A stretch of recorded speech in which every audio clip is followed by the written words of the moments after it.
Discovery and Deception.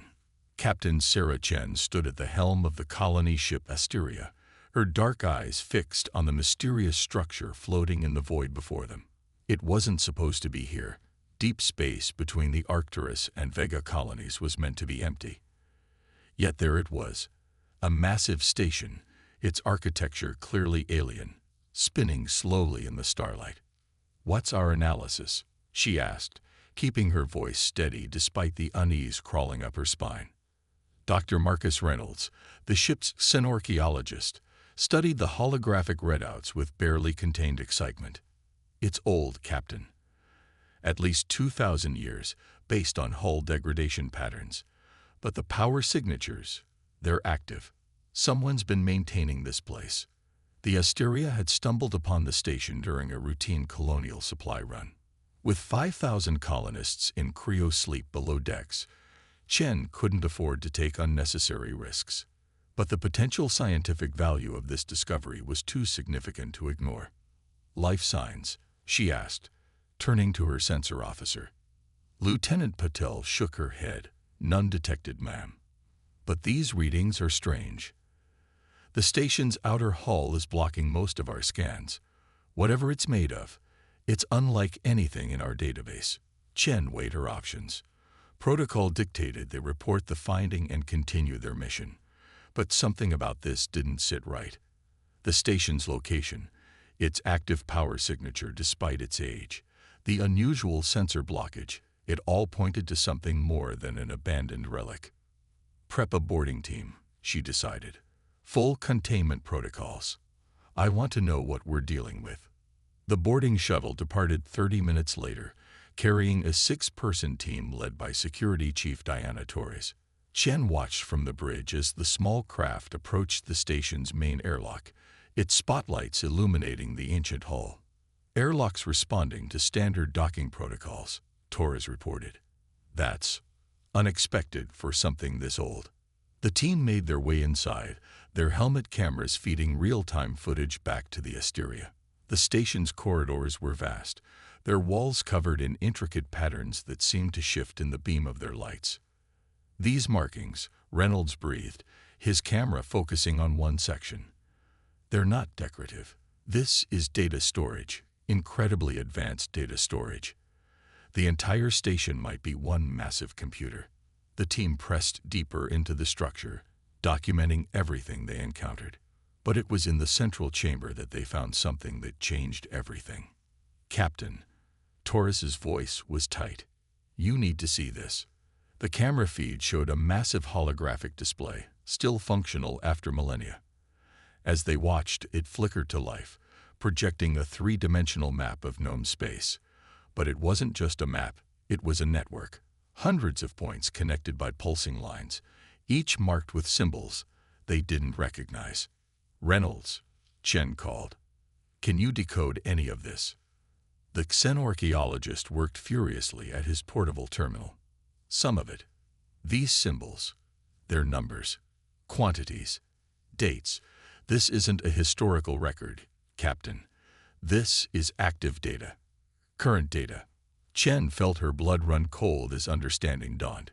"It's a trafficking network, isn't it?"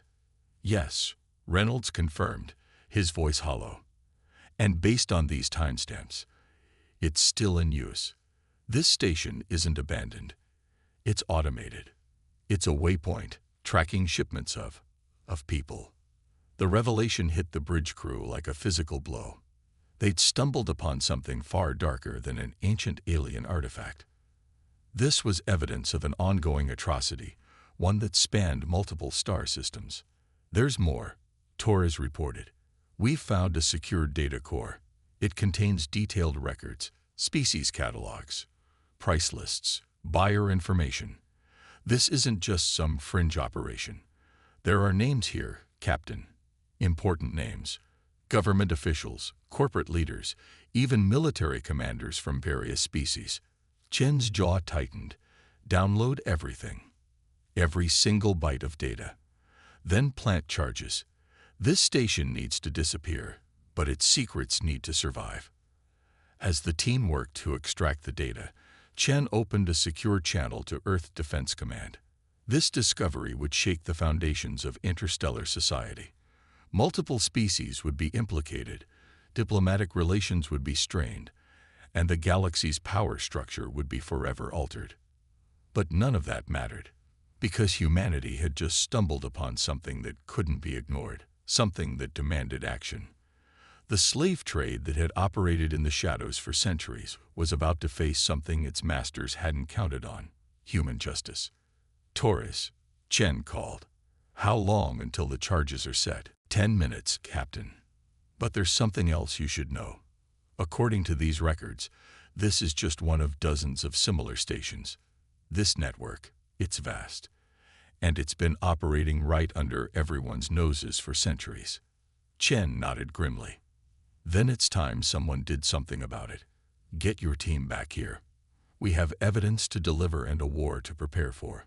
As the Asteria pulled away, the ancient station erupted in a series of controlled explosions, its secrets now safely stored in the ship's computers. But its destruction wasn't an ending, it was a beginning. Humanity had just taken its first step into a conflict that would reshape the galaxy. And in the depths of space, other stations continued their dark work, unaware that their days were numbered. Because once humanity learned the truth, there could be only one outcome: the complete and utter destruction of the slave trade, no matter the cost. The hidden network. Admiral James Holbrook stood before the wall-sized tactical display in Earth Defense Command's secure briefing room, his weathered face illuminated by the holographic data streams flowing before him. 3 months had passed since the Asteria's discovery, and what they'd uncovered since then made that first station look like merely the tip of an iceberg. "Show me the pattern analysis," he ordered, and the display shifted, revealing a complex web of trafficking routes that stretched across known space. Intelligence analyst Maya Patel stepped forward, her fingers dancing through the holographic interface. "We've identified 37 similar monitoring stations," she reported, highlighting points across the map. "Each one serves as a coordination hub for dozens of transport routes. But here's where it gets interesting." She gestured, and several points pulsed red. These stations show significantly higher traffic volumes, and they all lead to the same sector. "The Cathari Exclusion Zone," Holbrook murmured. The restricted region of space, claimed by the reclusive Cathari species, had long been off-limits to other civilizations.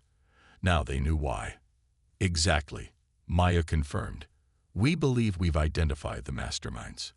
The Cathari aren't just isolationists. They're the architects of this entire operation. They'd been using their diplomatic status and restricted space to hide a massive slave processing and distribution network." The door slid open, admitting Captain Chen of the Asteria. After delivering her crucial evidence, she'd been reassigned to head the investigation task force. "Admiral," she nodded, "we've decoded more of the station's data. You need to see this." The display changed again, showing detailed financial records. "The corruption goes deeper than we thought," Chen continued. "We found evidence of payoffs to officials in 12 different species governments, including 3 members of the Galactic Council itself." Holbrook's jaw tightened. That explains the Council's reluctance to investigate previous allegations. They're compromised. "There's more," Chen added, her voice hard. "We've confirmed that several human colonies that went dark over the past decade, incidents we attributed to natural disasters or pirate activity, were actually targeted by this network. Thousands of our people, Admiral, taken." The room fell silent as the implications sank in. This wasn't just about stopping a criminal enterprise anymore. This was about justice, about revenge, about fundamental human rights that transcended species boundaries. "Have we identified their processing centers?" Holbrook asked, studying the map. Maya nodded, highlighting several locations along the edge of Cathari space. "We believe these are their primary facilities. Heavy power signatures, constant ship traffic, and significant defensive installations. They're well protected. And well hidden," Chen added. "The Cathari have been building this network for centuries. They've had time to perfect their security measures." Direct assault would be costly. Holbrook straightened, his military bearing more pronounced. We're not looking for cheap solutions, Captain. We're looking for effective ones. A junior analyst burst into the room, tablet in hand. Sir, we've just intercepted a distress call from the Aldrin colony transport. They're under attack. The tactical display quickly shifted, showing a civilian transport ship surrounded by 3 unmarked vessels. As they watched, the attackers executed a precise disable and board maneuver that spoke of extensive practice. Those are Cathari ships, Chen said, recognizing the design from the station's records. They're getting bold enough to attack our transports directly now. Holbrook's expression darkened. No, they're getting desperate. They know we're onto them, so they're accelerating their operations, trying to grab as many slaves as they can before we move against them. He turned to his staff. How many people on that transport? 812, sir. Mostly families relocating to the outer colonies. The admiral's hands clenched behind his back. Send everything we have in range. I want those people back. But they all knew it would take hours for the nearest military vessels to reach the attack site. By then, the Cathari ships would be gone, vanished into their protected space with hundreds more victims. This ends now, Holbrook declared, his voice carrying the weight of command. Captain Chen, I want a full tactical analysis of every identified facility in the network. Maya, get me everything we have on Cathari military capabilities, and someone get me a secure line to Fleet Command. Sir, Chen questioned. The Council will object, of course, Holbrook finished. They'll cite diplomatic protocols, threaten sanctions, demand we stand down, and we will ignore them completely, because this isn't about politics anymore. This is about doing what's right. He turned back to the tactical display, where the Aldrin's distress beacon continued to pulse. The Cathari and their allies have hidden behind diplomatic immunity and council protection for too long. They thought they could prey on our people with impunity. They thought we would stay blind, or stay quiet, or be too afraid of political consequences to act. His voice hardened. They were wrong. Humanity didn't climb out of its cradle and reach for the stars just to stand by while slavery flourishes in the darkness. We're going to war, and we're going to remind the galaxy why that's a terrible mistake. As the command center erupted into activity, Chen studied the map of known processing facilities. Soon, those places of suffering would feel the full fury of human vengeance.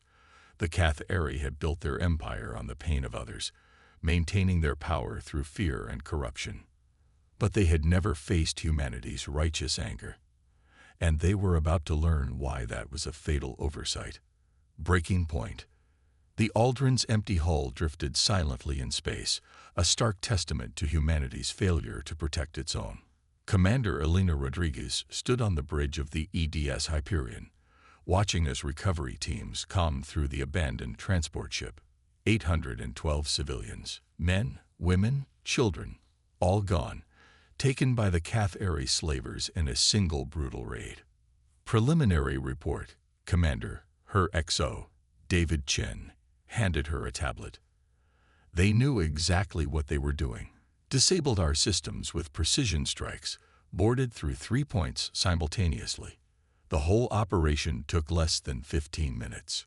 Rodriguez's grip tightened on the tablet. Casualties. 23 security personnel. They fought back hard, but Chen trailed off. The transport's security team had been equipped to handle pirates, not a professional military operation. We found this in the cargo hold. He played a video recorded by one of the ship's security cameras. The footage showed the Cathari boarding team, tall, armored figures moving with deadly efficiency. But it was their equipment that caught Rodriguez's attention. Freeze frame, she ordered. Enhance Section 4. The image zoomed in on one of the attackers' weapons. That's a Regelian pulse rifle, she noted. Latest model, supposedly restricted to their own military. Chen nodded grimly. They're not just getting support from corrupt officials. They have active military allies. Rodriguez turned to the tactical display, where dozens of similar incidents were now marked across human space. The Aldrin wasn't an isolated case. It was part of a coordinated campaign.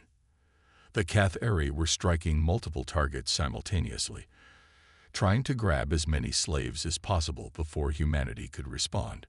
"They think we're weak," she said softly. "They think we'll protest to the council, file complaints, but ultimately do nothing. Like all the other species they've preyed upon." Her comm unit chimed. "Commander, priority message from Fleet Command." The holographic form of Admiral Holbrook appeared on the bridge. "Commander Rodriguez, I assume you've completed your investigation of the Aldrin." "Yes, sir. It's worse than we thought. The Cathari have significant military support from other species. This isn't just a criminal enterprise. It's an interstellar conspiracy." "Agreed. And that's why this ends now." Holbrook's expression was steel. "Operation Thunderbolt is a go. You have new orders." Rodriguez straightened. "Finally. The Hyperion stands ready, Admiral." "Good, because you're about to make history." Holbrook transmitted a tactical package. "We've identified the primary processing facility where they're taking their captives. It's a massive station hidden in the Deneb sector, just inside Cathari space. The Hyperion will lead the assault." The tactical display updated, showing the target, a sprawling complex bristling with defensive installations. "That's a fortress, sir," Chen observed. "Yes, it is," Holbrook agreed. "And you're going to break it open. The Hyperion won't be going alone. I've activated the entire 7th Fleet, 20 capital ships, 40 escorts, and a full Marine division. This isn't a raid, Commander. This is the beginning of a war." Rodriguez studied the tactical data, her mind already formulating attack strategies. "The Council won't just object to this, sir. They'll call it an act of war. They already have." Holbrook's hologram smiled grimly. "They've demanded we stand down, threatened sanctions, even suggested they might take military action to preserve galactic peace. We declined their suggestions." "Sir," Chen interjected, "some of those Council species have significant military capabilities. If they decide to intervene, then they'll learn why humanity has survived every threat we've ever faced." Holbrook cut him off. "We didn't come to the stars to become victims or to stand idle while others suffer. We came to build something better. And if that means we have to tear down a corrupt system to do it, so be it." Rodriguez felt a fierce pride burn in her chest. This was why she joined the fleet, not just to protect humanity, but to stand for something greater. "When do we move, sir?" "The 7th Fleet is gathering at Rally Point Omega. You have 6 hours to get the Hyperion ready for combat operations. This won't be easy, Commander. The Cathari have had centuries to perfect their defenses, and they have allies we don't even know about yet."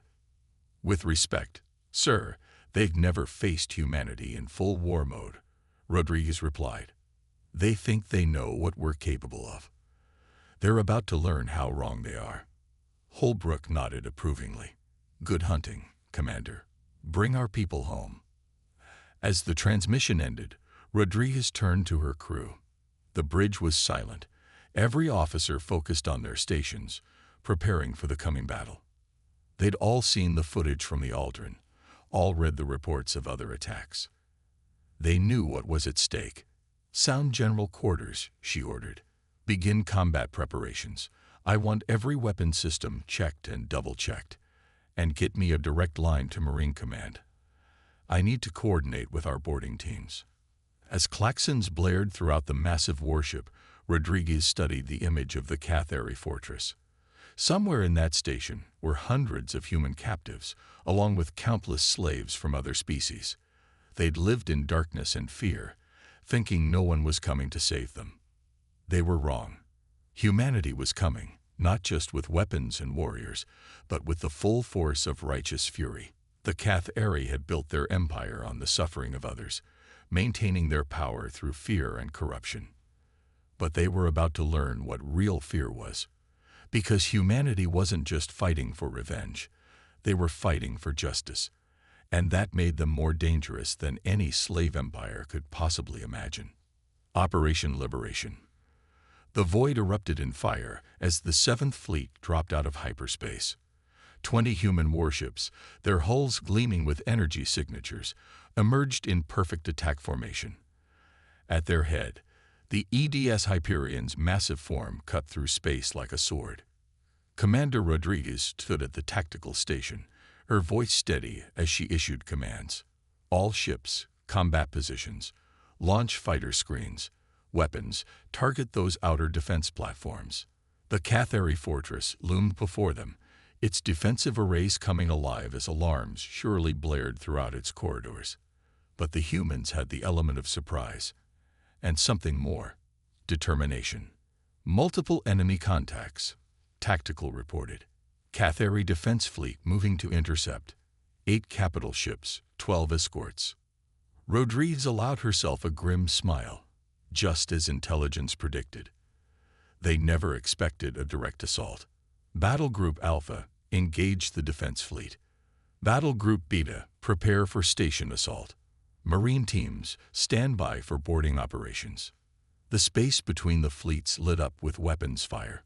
Human ships moved with practiced precision, their formations shifting smoothly to counter Cathari maneuvers. The enemy had superior numbers in their defensive fleet, but humanity had come prepared. Launch disruption drones, Rodriguez ordered. The Hyperion's launch bays opened, releasing swarms of small automated craft. They streaked toward the Cathari ships, their specialized equipment activating. The effect was immediate. Cathari shields flickered and failed as the drones unleashed targeted electromagnetic pulses. Their supposedly impenetrable defenses, relied upon for centuries, proved vulnerable to human ingenuity. Multiple hits on enemy vessels, Tactical reported with satisfaction. Their shield grid is destabilizing. They're trying to adapt, but our frequency variations are too random for their systems to compensate. Rodriguez nodded. The Cathari had grown complacent, relying on technological superiority rather than tactical innovation. All ships pressed the advantage. I want those defensive lines broken in the next 10 minutes. The battle unfolded like a deadly dance. Human vessels moved in coordinated patterns, their weapons finding weak points in Cathari defenses. The enemy fought back fiercely, their weapons powerful, but their tactics predictable. Commander, her communications officer called out. We're picking up transmissions from inside the station. Multiple frequencies, multiple languages. The slaves, Rodriguez realized. They know we're here. Put it through. The bridge speakers crackled with dozens of voices, calls for help in various languages. Among them, human voices could be heard, growing stronger as hope spread through the station's prison cells. All hands, Rodriguez broadcast across the fleet. You hear that? That's why we're here.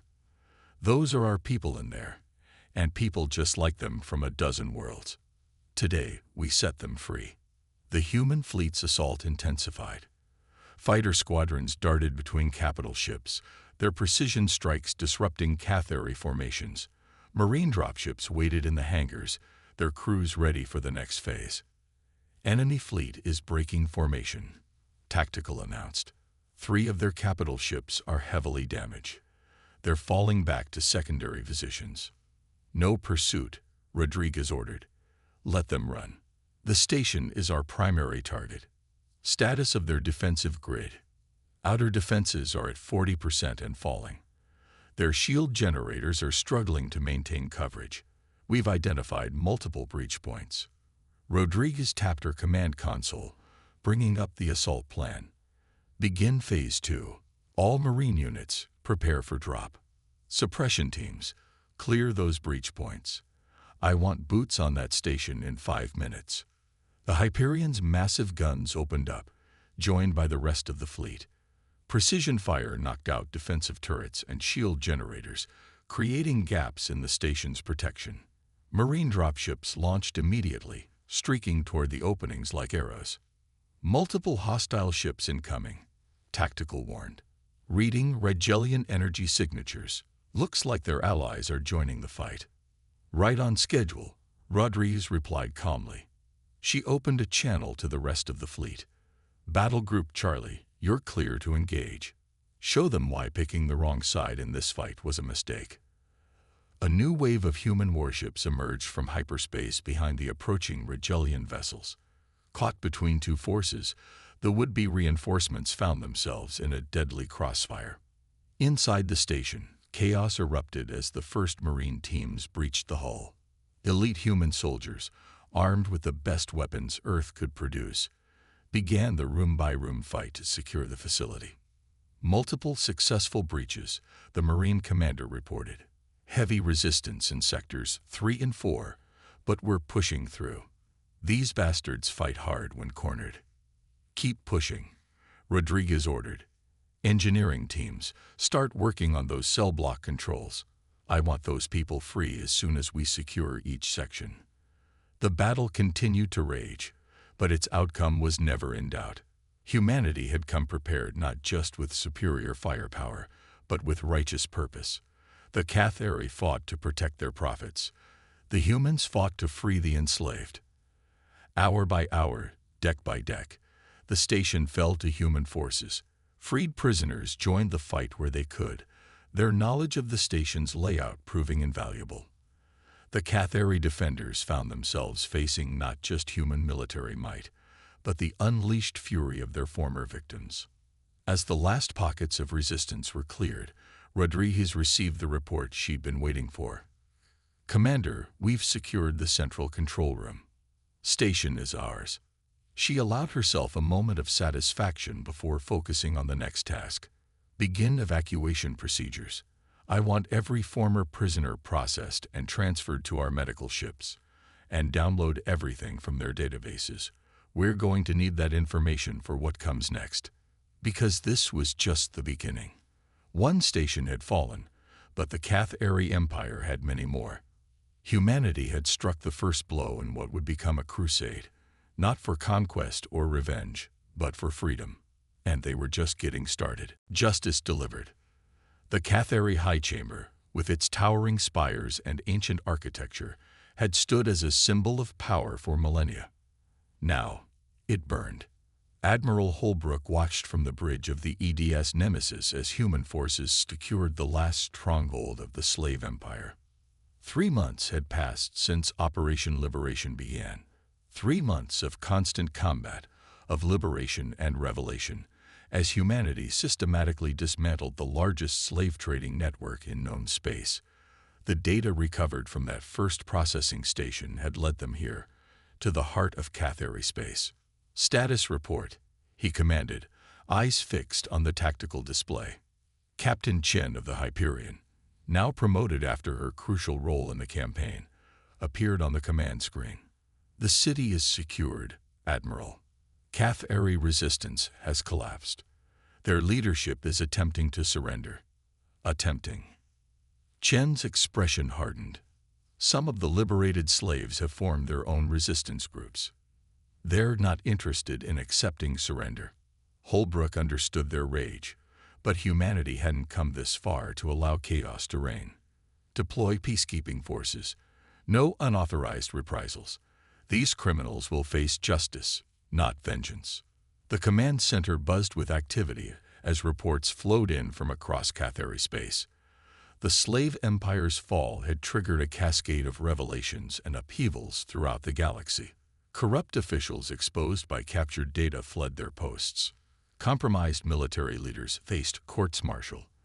The Galactic Council itself was in turmoil as 3 of its senior members were proven to be complicit in the slave trade. Admiral, his communications officer called out, priority transmission from Earth. The Council's remaining members are requesting an emergency session. Of course they are, Holbrook muttered. Put them through.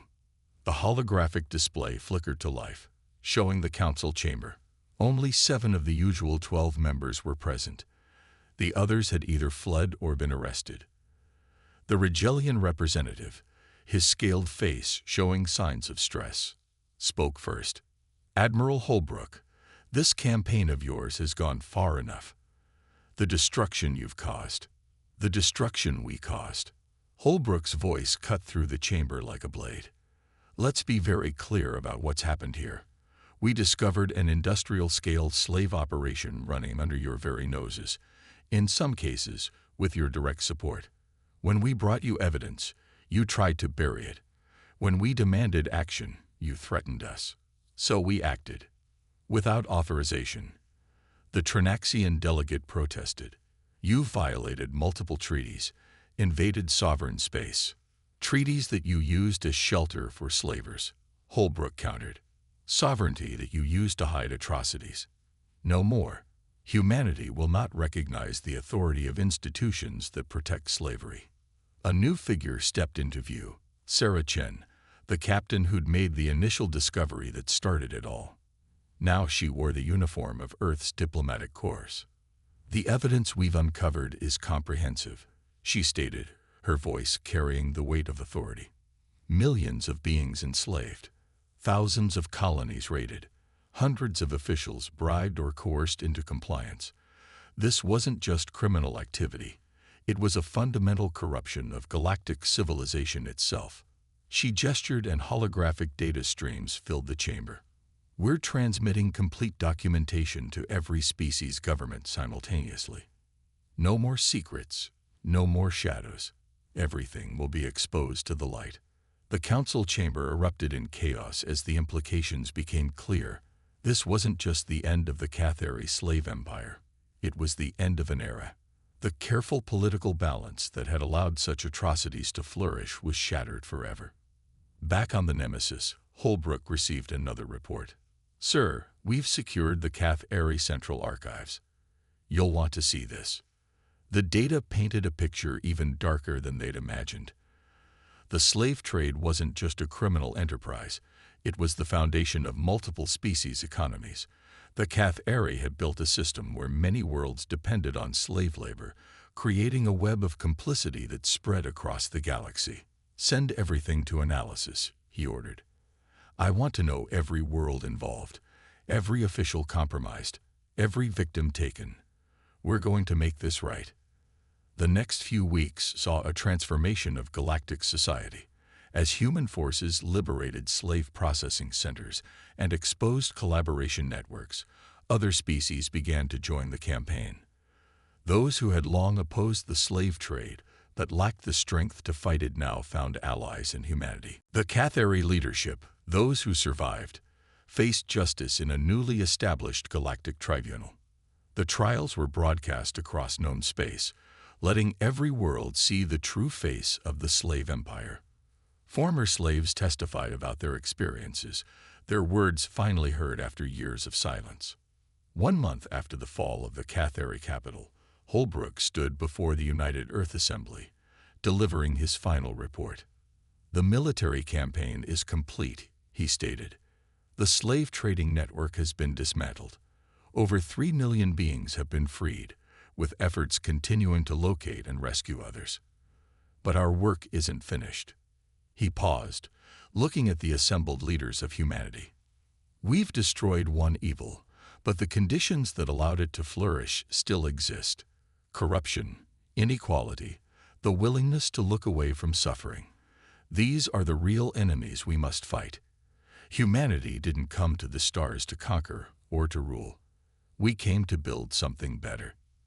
The Assembly responded with a new mandate, the establishment of a galactic liberation force dedicated to preventing the rise of any new slave empires.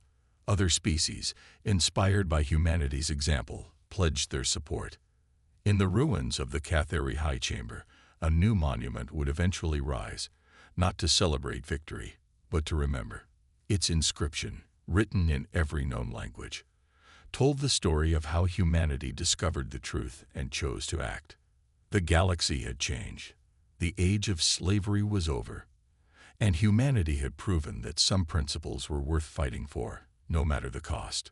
The stars would be free.